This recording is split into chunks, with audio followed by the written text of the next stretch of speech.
Hello Medicos, I am Ankita Lunawat and welcome to my YouTube channel The Learning Medico। आज के pathology के lecture में हम देखेंगे angina pectoris. Also for handwritten notes of all my videos, you can follow me on Instagram at The Learning Medico। Link description box में दी हुई है। So angina pectoris, it is a clinical syndrome of ischemic heart disease characterized by pain, paroxysmal pain in the substernal और precordial reason. कुछ नहीं समझा कोई नहीं। हमें एंजाइना पेक्टोरिस कहाँ दिखेगा? हमें इस्चेमिक हार्ट डिजीज में दिखेगा। क्यों होगा ये? क्योंकि वहाँ पर ट्रांजिएंट मायोकार्डियल इस्चेमिया हुआ। ट्रांजिएंट मायोकार्डियल इस्चेमिया मतलब बहुत थोड़े समय के लिए हार्ट को ब्लड सप्लाई कम हो जाता है, वेरी क्विक। और ये जो है पैरोक्सिस्मल पेन है, बहुत क्विक पेन होता है सबस्टर्नल और प्रीकॉर्डियल रीजन। यहाँ पर मैं इमेज दे दूंगी जिसमें दिखेगा आपको सबस्टर्नल और प्रीकॉर्डियल रीजन। वहाँ पर चेस्ट में पेन होता है पेशेंट को, और पेशेंट हमेशा कहता है कि जब हार्ट पर जब लोड बढ़ जाता है, हार्ट की डिमांड बढ़ जाती है, तब ये पेन इंक्रीज होता है, और जब हार्ट की डिमांड कम हो जाती है तब ये पेन कम हो जाता है। Also we can see three clinical patterns of angina. Clinically हमें थ्री पैटर्न दिखाई देते हैं। पहला है stable or typical angina, next is the Prinzmetal's variant angina, and the last one is the unstable or the crescendos angina. तो stable or typical angina हमें कब दिखाई देता है?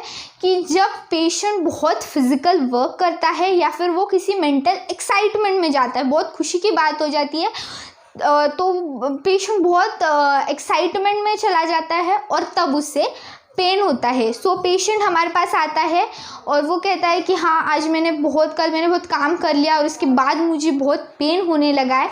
फिर हम पेशेंट का ईसीजी करते हैं और हमें वहाँ पर एसटी सेगमेंट डिप्रेशन दिखाई देता है। ये एसटी सेगमेंट डिप्रेशन दिखाई देने पर हमें समझ आता है ये एक स्टेबल और टिपिकल एंजाइना है, और फिर हम पेशेंट को रेकमेंड करते हैं कि वो प्रॉपर रेस्ट ले, और जब प्रॉपर रेस्ट लेते हैं तब पेशेंट को बहुत बेटर फील होता है। अब इसके पीछे पैथोजेनेसिस क्या है?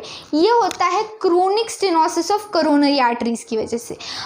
कोरोनरी आर्टरीज वो आर्टरीज है जो हमारे हार्ट को ब्लड सप्लाई करती है, और जब इनकी स्टेनोसिंग होती है, मतलब ये आर्टरीज नैरो हो जाती है, तब प्रॉपर हार्ट को प्रॉपर ब्लड नहीं पहुंच पाता, क्योंकि वो नैरो हो चुकी, वहाँ पर एथेरोस्क्लेरोसिस हो चुका है। वो आर्टरीज नैरो होने की वजह से हार्ट को प्रॉपर ब्लड सप्लाई नहीं होगा, और जब हार्ट पर लोड बढ़ जाएगा और उसे प्रॉपर ब्लड सप्लाई भी नहीं हो रहा, तब पेशेंट को पेन दिखाई देगा चेस्ट में। Next is the Prinzmetal's variant angina. Prinzmetal's variant angina में क्या होता है? पेशेंट जब रेस्ट करता है या फिर जब वो अपने रेगुलर एक्टिविटीज़ में होता है, तब पेशेंट को पेन होता है, एंजाइना पेक्टोरिस होता है, पेन होता है चेस्ट में। पेशेंट आता है, कहता है कि मैंने तो कोई काम भी नहीं किया, ज़्यादा कुछ फिजिकल वर्क नहीं किया, एक्सर्शन नहीं हुआ, फिर भी मुझे चेस्ट में पेन हो रहा। फिर हम पेशेंट का ईसीजी करते हैं और हमें वहाँ पर एसटी सेगमेंट एलिवेशन दिखाई देता है। और फिर इसके ये एसटी सेगमेंट एलिवेशन हमें क्यों दिखाई दिया? क्योंकि वहाँ पर ट्रांसम्यूरल इस्चेमिया होता है। ट्रांसम्यूरल इस्चेमिया मतलब हार्ट पूरी तरह इन्वॉल्व हो जाता है, पूरी हार्ट को ब्लड सप्लाई जब नहीं होता तो हम उसे ट्रांसम्यूरल इस्चेमिया कहते हैं। अब इसके पीछे पैथोजेनेसिस क्या है? वहाँ पर वैसोस्पाज्म हुआ, मतलब कंस्ट्रिक्शन होता है कोरोनरी आर्टरीज का। पहले ही वहाँ पर स्टेनोसिंग हो चुकी है, फिर वहाँ पर वैसोस्पाज्म हो जाता है कोरोनरी आर्टरीज का, इसलिए जब पेशेंट रेस्ट करता है तब भी उसे बहुत पेन होता है।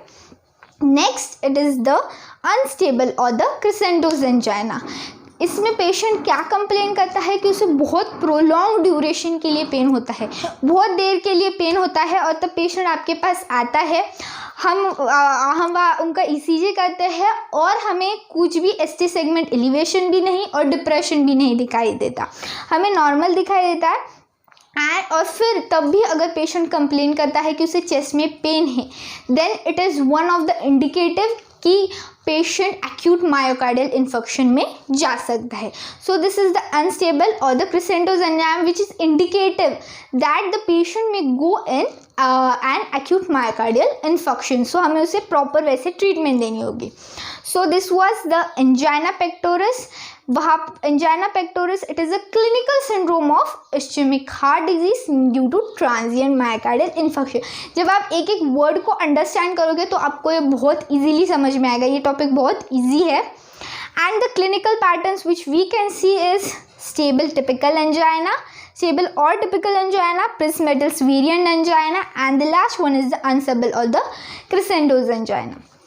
स्टेबल में क्या होता है, जब पेशेंट किसी फिजिकल एक्सर्शन में जाता है और हमें वहाँ पर एसटी सेगमेंट एलिवेशन दिखाई देती है, पेशेंट एमिलरेट होता है, रेस्ट लेने से उसे बेटर फील होता है. और प्रिंस-मेटल एंजाइना में क्या होता है, जब पेशेंट रेस्ट या फिर अपने रेगुलर एक्टिविटीज़ में होता है तब भी उससे पेन होता है. और फिर जब हम उसका ईसीजी करते हैं तो हमें वहाँ पर एसटी सेगमेंट एलिवेशन दिखाई देता है, और हमें स्टेबल या फिर टिपिकल एंजाइना में एसटी सेगमेंट डिप्रेशन दिखाई देता है. और अनस्टेबल क्रिसेंडो एंजाइना में क्या होता है, प्रोलॉन्ग ड्यूरेशन के लिए पेशेंट को पेन होता है और हमें ईसीजी में भी एसटी सेगमेंट एलिवेशन या डिप्रेशन नहीं दिखाई देगा. Then it is indicative that the patient may go into acute myocardial infarction. So thank you so much for watching my video. Hope you learned the topic very well. If so, then please do subscribe to my channel. Thank you.